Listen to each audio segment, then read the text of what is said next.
Bienvenue à une autre visite de quelques-unes des plus grandes découvertes archéologiques du monde. Nous rassemblons souvent les grands succès du monde de l'archéologie sur cette chaîne, donc si c'est quelque chose qui vous intéresse, vous devriez appuyer sur le bouton d'abonnement. Pendant que vous faites cela, nous appuyons sur le bouton de lecture et commençons ce voyage dans le passé. Numéro 1. Les archéologues et les historiens du passé ont perdu le compte de la quantité de momies égyptiennes anciennes qu'ils ont trouvées au cours des nombreuses années de fouilles dans le pays, mais nous pouvons faire un cas solide pour affirmer que la momie de Lédiri est la momie égyptienne ancienne la mieux conservée jamais trouvée. Elle était une noble de la 18e dynastie et a servi comme nourrice de la reine Amos-Néfari il y a plus de 3500 ans. La momie de l'ex-novice, incroyablement bien conservée, a été trouvée dans une tombe thébaine en 1881. Les scientifiques pensent qu'il était entre 30 et 40 ans quand il est mort, probablement vers 1530 avenue. L'homme n'a pas été déroulé jusqu'en 1909, le moment où l'anatomiste et égyptologue Grafton Elliott Smith a décrit comme le plus parfait exemple d'embaumement que le monde ait jamais vu. En 2009, nous avons finalement découvert ce qui a causé son décès à un âge si précoce. Elle avait une maladie de l'artère aortique et souffrait d'athérosclérose. Sa momie est maintenant dans la collection du musée égyptien au Caire. Numéro 2. Le canon à main de Heilongjiang est l'arme la plus ancienne du monde. Nous savons que vous voulez plus d'informations que cela, donc nous allons approfondir les détails. Le canon à main en bronze a été fabriqué au plus tard en 1288, ce qui est en fait l'arme la plus ancienne connue qui ait survécu jusqu'à ce jour. L'arme a été découverte lors de fouilles archéologiques dans le village de Shenzi, dans la province du Heilongjiang, en Chine, au cours des années 1970. Les autres objets en bronze trouvés à côté de lui l'identifient comme un produit de la dynastie Jin, du XIIe au XIIIe siècle.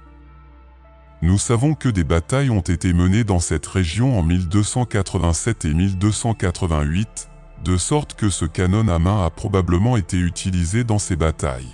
Le Huiyuan History, un texte du XIVe siècle, dit que le commandant Jin le Ting a mené un groupe de soldats armés de canons à main en 1288 vers un camp militaire pour réprimer une rébellion contre la dynastie Yuan. Si c'est vrai, c'est le seul de ces canons qui a survécu jusqu'à ce jour. Les autres ont probablement été fondus, à moins qu'ils ne soient bien sûr toujours enterrés dans le sol en attendant d'être découverts. Numéro 3. En septembre 2021, des archéologues ont trouvé un ancien ensemble de traces de mains et de pieds sur le plateau tibétain. Après avoir étudié attentivement les empreintes, ils ont commencé à soupçonner qu'elles n'avaient pas été laissées accidentellement. Ils envisagent la possibilité que cela pourrait être l'œuvre d'art la plus ancienne du monde, ce qui serait une conclusion étonnante si elle pouvait être prouvée, puisque les traces remontent à l'ère du Pléistocène moyen, il y a environ 225 000 ans. Il y a 5 empreintes de mains et 5 empreintes de pieds au total, toutes disposées symétriquement sur un rocher près du village tibétain de Kezan. La roche est une forme douce de calcaire connue sous le nom de travertin, ce qui explique probablement qu'elle ait été choisie spécifiquement pour ses propriétés. Les empreintes de pieds sont courantes dans les premières traces humaines, mais les empreintes de mains sont beaucoup plus rares et beaucoup moins susceptibles d'être faites accidentellement. En se basant sur la taille des empreintes, elles ont probablement été faites par des enfants. Est-ce que cela devrait ressembler à des enfants jouant sur les rochers ou à des jeunes exprimant leur créativité et faisant de l'art ? Je suppose que c'est une question d'interprétation. Numéro 4. Starkar est l'un des sites archéologiques les plus importants d'Europe, rempli de reliques datant de l'ère mésolithique, il y a 10,300 ans. Il est situé dans le North Yorkshire, en Angleterre, non loin de Scarborough. Les premiers habitants qui se sont installés ici l'ont fait peu après la fin de l'ère glaciaire. La Grande-Bretagne était encore reliée au continent européen par voie terrestre, car le niveau de la mer n'avait pas encore suffisamment augmenté pour séparer l'île. Il est impossible d'énumérer tout ce qui a été trouvé de valeur dans Starkar sans faire cette vidéo plus longue d'1 heure, mais certaines des découvertes les plus remarquables de ces dernières années comprennent des coiffes anciennes faites à partir de sabots de cerf rouge et plus de 200 pointes de harpons en bois de cerf rouge. On dirait que ça aurait été un mauvais endroit pour vivre si tu étais un cerf rouge. La raison pour laquelle tant d'artefacts ont été si bien conservés ici est qu'ils sont immergés dans l'eau et dans des tourbières saturées d'eau. Les fouilles sur le site ont été en cours depuis 1948 et se poursuivront bien au-delà, peut-être même au-delà de la fin de ce siècle. Numéro 5. Et si on leur disait qu'une tombe géante se trouve au milieu de nulle part, c'est plutôt effrayant, non? Eh bien, dans le nord-est de l'Arabie Saoudite, un mystérieux bâtiment massif s'élève sur le sable et est une tombe. Oui, ce château solitaire, comme on l'appelle, est la tombe d'Asra al-Fid. Il est creusé dans un rocher qui semble littéralement sortir de nulle part. Il semble que la tombe ait été construite par la civilisation nabatéenne il y a 2000 ans, la même connaissance méticuleuse de la pierre trouvée dans la nécropole d'Egra. Comme la tombe d'Asra al-Fid semble littéralement surgir de nulle part dans le désert, de nombreux chercheurs ont remis en question ses origines. Cependant, la tombe n'est pas trop loin du vaste site archéologique de Ma'in Saleh. Ce site a été découvert et exploré au début du XXe siècle, et devinez quoi, plus de 500 tombes ont été découvertes qui étaient également liées aux vestiges de la ville nabatéenne d'Egra. Ce bâtiment est encore plein de mystères. Il semble qu'il a été laissé à mi-chemin de la construction, comme une façade est sculptée avec des détails infinis, tandis que l'autre n'a pas été touché. Et le plus surprenant est qu'il ne semble pas y avoir de preuves d'enterrement dans cette tombe. Peut-être que le défunt s'est réveillé et a disparu. Numéro 6. Dans le nord-est du Qatar, à un endroit appelé Al-Jaza, une mine de grès abandonnée a été découverte et cache des centaines de symboles mystérieux. Cet impressionnant site historique abrite près de 900 gravures, supposées être des pétroglyphes. Ces fascinants pétroglyphes s'étendent sur une superficie de 700 mètres et ont été découverts pour la première fois en 1957. Cependant, on estime qu'elle date de 300 avant JC, ce qui en fait un trésor historique d'une grande importance. Ces mystérieuses gravures prennent des formes diverses et nous offrent un aperçu fascinant du passé. Certains d'entre eux sont de simples ovales et les historiens suggèrent qu'ils pourraient représenter des récipients utilisés pour stocker des perles ou même des jeux de table anciens, ce qui nous parle de l'importance de la culture et du divertissement à cette époque. Il existe d'autre part des gravures beaucoup plus complexes représentant des animaux comme les poissons et les autruches, ce qui nous fait réfléchir sur la faune et la diversité de l'époque. En plus de ces dessins, on peut également voir des sculptures de rosettes gravées, ce qui montre l'habileté et la créativité des anciens artistes. Pour couronner le tout, on a trouvé des bateaux traditionnels qui sont encore utilisés aujourd'hui, ce qui nous permet d'imaginer comment étaient les moyens de transport à l'époque. Numéro 7. Vous avez sûrement tous entendu parler de certaines cultures qui pratiquent un rituel connu sous le nom d'enterrement en mer, dans lequel le corps du défunt est déposé dans les profondeurs de l'océan ou placé sur un bateau qui est ensuite laissé partir vers l'immensité marine, confiant que les dieux le guident. Cependant, je veux vous parler d'une découverte très intéressante qui a eu lieu en 1939, quand un archéologue effectuait des fouilles de routine et trouva un bateau funéraire complet, rempli de trésors précieux à l'intérieur. Imaginez ce que je trouve. Ce bateau est connu sous le nom de Santué. Depuis qu'il a été découvert, il a éveillé la curiosité et l'intérêt des gens qui se demandent quel sens il a et ce que nous voyons vraiment ici. Il était évident que quelqu'un d'important avait été enterré à l'intérieur de ce bateau, mais on ne savait pas qui. Malheureusement, le corps avait déjà disparu lorsque le vaisseau a été redécouvert.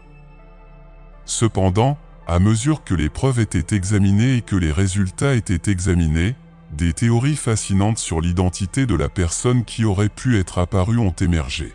Il est spéculé qu'il aurait pu être la chambre funéraire d'un roi, un dirigeant puissant et respecté par son peuple, ou même un membre aussi élevé de la société qui a laissé un impact durable sur l'histoire. Numéro 8. Récemment, les scientifiques ont accidentellement créé le nœud le plus serré jamais enregistré. Ce nœud ne semble pas petit, mais c'est seulement parce que c'est une image agrandie du nœud réel. Cet objet microscopique est composé de seulement 54 atomes et forme un nœud tréfoile, une structure complexe qui ressemble à un trèfle à 3 feuilles avec 3 boucles entrelacées et sans extrémité lâche.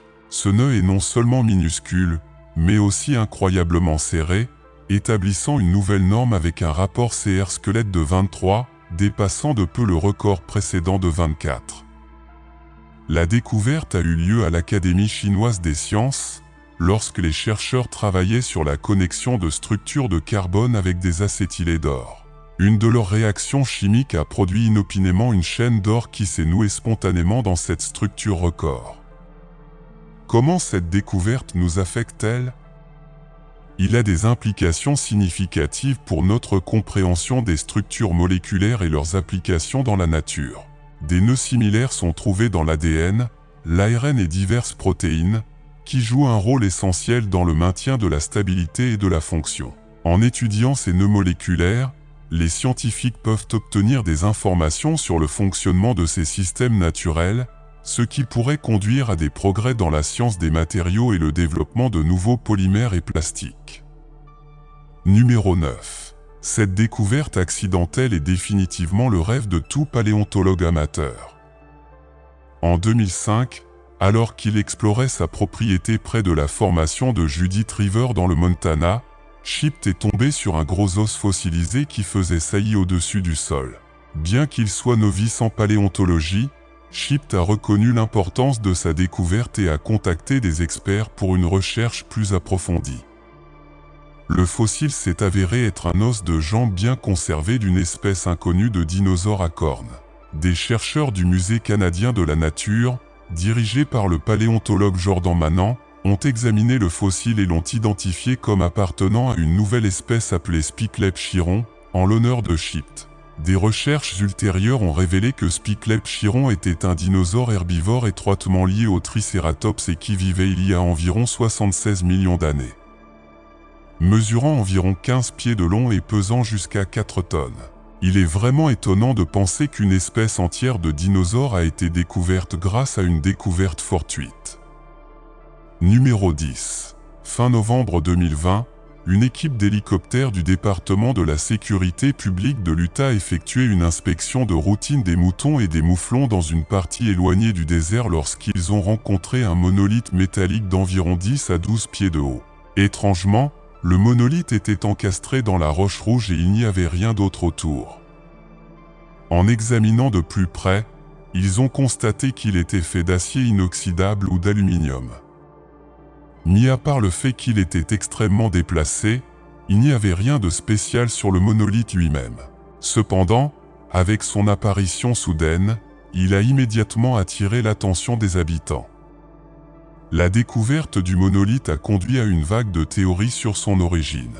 Certains ont spéculé que c'était une œuvre d'art, peut-être un hommage à la science-fiction, tandis que d'autres ont suggéré qu'il pourrait s'agir d'une installation d'un artiste anonyme comme Banksy. Des théories du complot ont également émergé, certaines personnes suggérant une participation extraterrestre ou des projets secrets du gouvernement. Aujourd'hui, le mystère derrière ce monolithe est largement discrédité. On pense qu'il s'agissait d'une installation artistique par un groupe. Plusieurs autres monolithes ont été installés dans différentes parties du monde, la plupart d'entre eux étant situés à des endroits où l'on ne s'attendrait pas à voir une colonne métallique géante. La seule question qui entourait ces installations était le message derrière elles. Une idée ? N'hésitez pas à les partager dans les commentaires ci-dessous. Numéro 11. En 2010, Randy Garreau était en train de consulter des articles dans un magasin de ferraille à Fresno, en Californie, lorsqu'il a trouvé une vieille photo type ferrotype. Il s'agissait d'une image d'un groupe d'hommes jouant au croquet. Rien de spécial, n'est-ce pas? Randy l'a acheté pour quelques dollars et a continué son chemin. Cependant, en l'examinant de plus près, elle a remarqué qu'un des hommes sur la photo ressemblait à Billy the Kid, né Henry McCarthy, alias William Bonnet. Billy the Kid est devenu célèbre en tant que hors-la-loi du Far West. Si la photo montrait vraiment le hors-la-loi, sa valeur aurait augmenté de façon exponentielle. Malheureusement, les affirmations de Randi ont été initialement reçues avec scepticisme et la photo n'a pas été facilement vérifiée. Après un processus de recherche minutieux, une analyse historique et une technologie moderne de reconnaissance faciale, les experts ont finalement confirmé que la photo était authentique. Prise en 1878, elle montre effectivement Billy the Kid avec les membres de son groupe, The Regulator, pendant une pause dans leur vie mouvementée d'activités illicites. La seule autre photo confirmée de Billy the Kid, connue sous le nom de phérotype du PAM, a été vendue aux enchères pour 2,3 millions de dollars en 2011. Cela dit, l'investissement de Randi est certainement une des meilleures décisions qu'il ait jamais prises. Numéro 12. Une équipe de chercheurs, dirigée par l'archéologue Ivan Prache, a découvert un site archéologique impressionnant dans la réserve écologique de Bancu, au sud de Campeche, au Mexique. Ce lieu, appelé Cotu, qui signifie le colonne de pierre en maya yucateco, contient de nombreuses colonnes cylindriques de pierre. La découverte fait partie du projet d'élargir le panorama archéologique des basses terres mayas centrales, approuvé par l'Institut national d'anthropologie et d'histoire.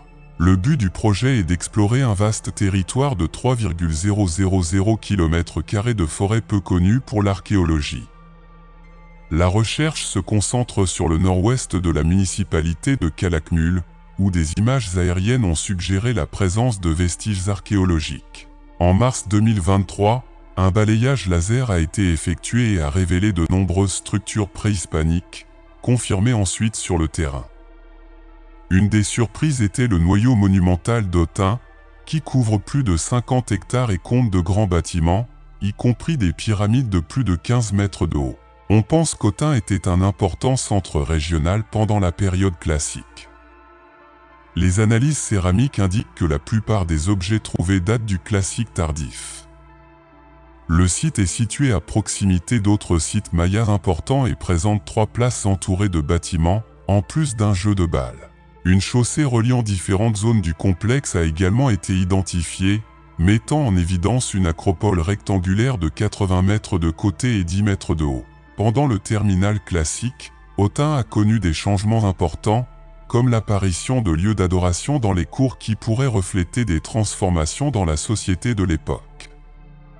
Les chercheurs prévoient de continuer à explorer Cotu et ses environs avec des fouilles et des analyses de matériaux. Ce projet ne cherche pas seulement à mieux comprendre l'histoire maya, mais aussi à promouvoir le tourisme culturel et la conservation du patrimoine dans la réserve écologique de Bancu. Numéro 13. En 2020, un détecteur de métaux a fait une découverte étonnante en Écosse, le trésor Pictique, un trésor de l'âge du bronze qui était resté enterré pendant 3000 ans. Cette découverte comprend plus de 500 artefacts, ce qui en fait l'un des trésors les plus importants trouvés dans le pays. Le Pictish Oar a été acquis par le National Museum Scotland, qui s'est chargé de préserver cette collection exceptionnelle pour la nation. Le trésor a été trouvé dans un état remarquable, et sa découverte a révélé de nouvelles informations sur les communautés de l'âge du bronze en Écosse. Parmi les artefacts, on trouve 2 pendentifs de hochet, les premiers trouvés en Écosse, plus communs au Danemark, en Allemagne du Nord et en Pologne. On a aussi découvert une épée encore dans sa gaine en bois et une variété de petits boutons en bronze. Ces objets enrichissent non seulement notre connaissance de la vie à cette époque, mais ils mettent également en évidence les liens internationaux de l'Écosse. La découverte a été coordonnée par l'unité Treasure Trove, ce qui a permis de réaliser un processus de récupération complexe impliquant l'extraction du trésor en un seul bloc. Ce bloc a ensuite été scanné par tomodensitométrie, permettant aux experts d'analyser son contenu sans l'endommager. Le docteur Matthew Knight, conservateur principal du National Museum of Scotland, a déclaré que le Pictish Oar offre une vision unique des communautés de l'âge du bronze et de leurs interactions avec d'autres cultures de cette époque. La collection représente un ensemble complexe de matériaux, dont certains n'ont pas de parallèle archéologique dans toute l'Europe occidentale, ce qui pourrait transformer notre compréhension de la vie en Écosse préhistorique. Numéro 14. Des fouilles récentes dans la région d'Achino, à Florina, ont révélé une importante découverte archéologique, une grande tombe qui est supposée d'origine macédonienne et date probablement de l'époque de Philippe Ier. Cette découverte a été faite pendant le travail sur un nouveau système d'égouts, et la tombe se trouve à environ 300 mètres de l'acropole d'Achino. La communauté locale sait depuis longtemps que l'Achino, qui repose sur les ruines de l'ancienne ville de Chino, est riche en reliques historiques. En raison de l'importance de cette découverte, tous les travaux dans la zone ont été arrêtés pour effectuer une évaluation archéologique. L'histoire d'Achino remonte au 5e siècle avant J.C., quand elle a été fondée par les Thébains. La ville a joué un rôle clé dans le conseil amphictéoïque de Delphes et fut prise par Philippe Ier pour faciliter son passage aux Thermopyles. Plus tard, au 2e siècle avant J.C., elle fut conquise par les Romains. Les plus anciennes preuves d'occupation dans la région datent du Moyen Âge bronze, et on peut encore voir des parties de l'ancienne muraille datant du 4e siècle avant J.C., avec des modifications apportées pendant le règne de Justinien. Cette découverte récente souligne l'importance historique de l'Achino et anticipe d'autres découvertes significatives dans le futur, contribuant ainsi à notre compréhension de l'histoire antique de la Grèce. Numéro 15. Il y a environ 9000 ans, au début du Néolithique, l'humanité a franchi une étape décisive, le début de l'agriculture. L'une des découvertes les plus fascinantes de cette époque est la reconstruction faciale d'un ancien agriculteur trouvé à Argé-Georgiti, en Grèce, qui nous relie de manière unique avec ses premiers habitants. Cet agriculteur faisait partie d'une migration de l'Anatolie, aujourd'hui la Turquie, qui a apporté avec elle en Europe de nouvelles techniques agricoles.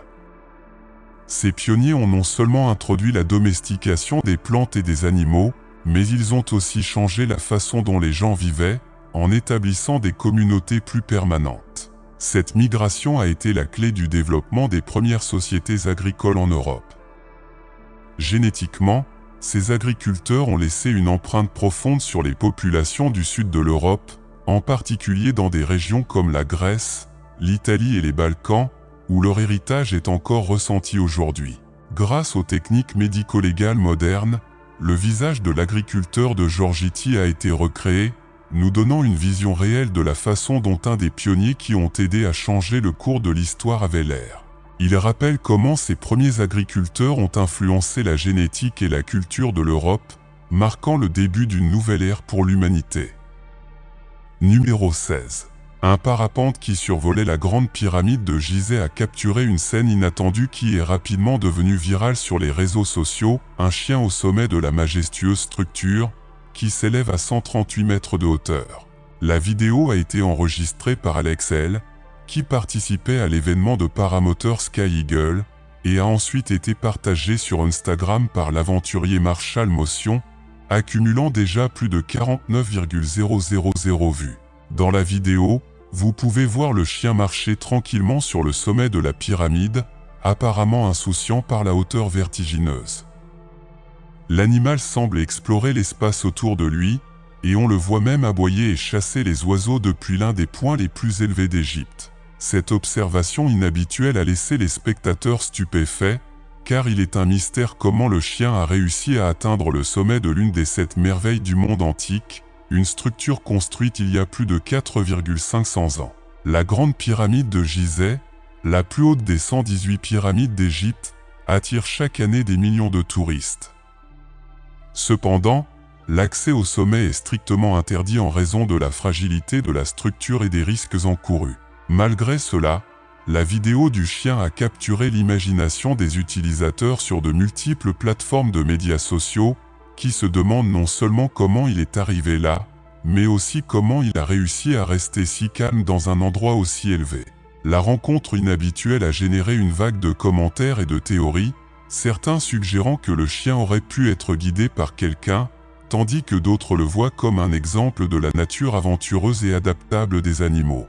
Ce qui est sûr, c'est que cet événement curieux a laissé une marque durable sur ceux qui ont vu la vidéo, ajoutant une couche de mystère supplémentaire à la déjà énigmatique grande pyramide de Gizeh.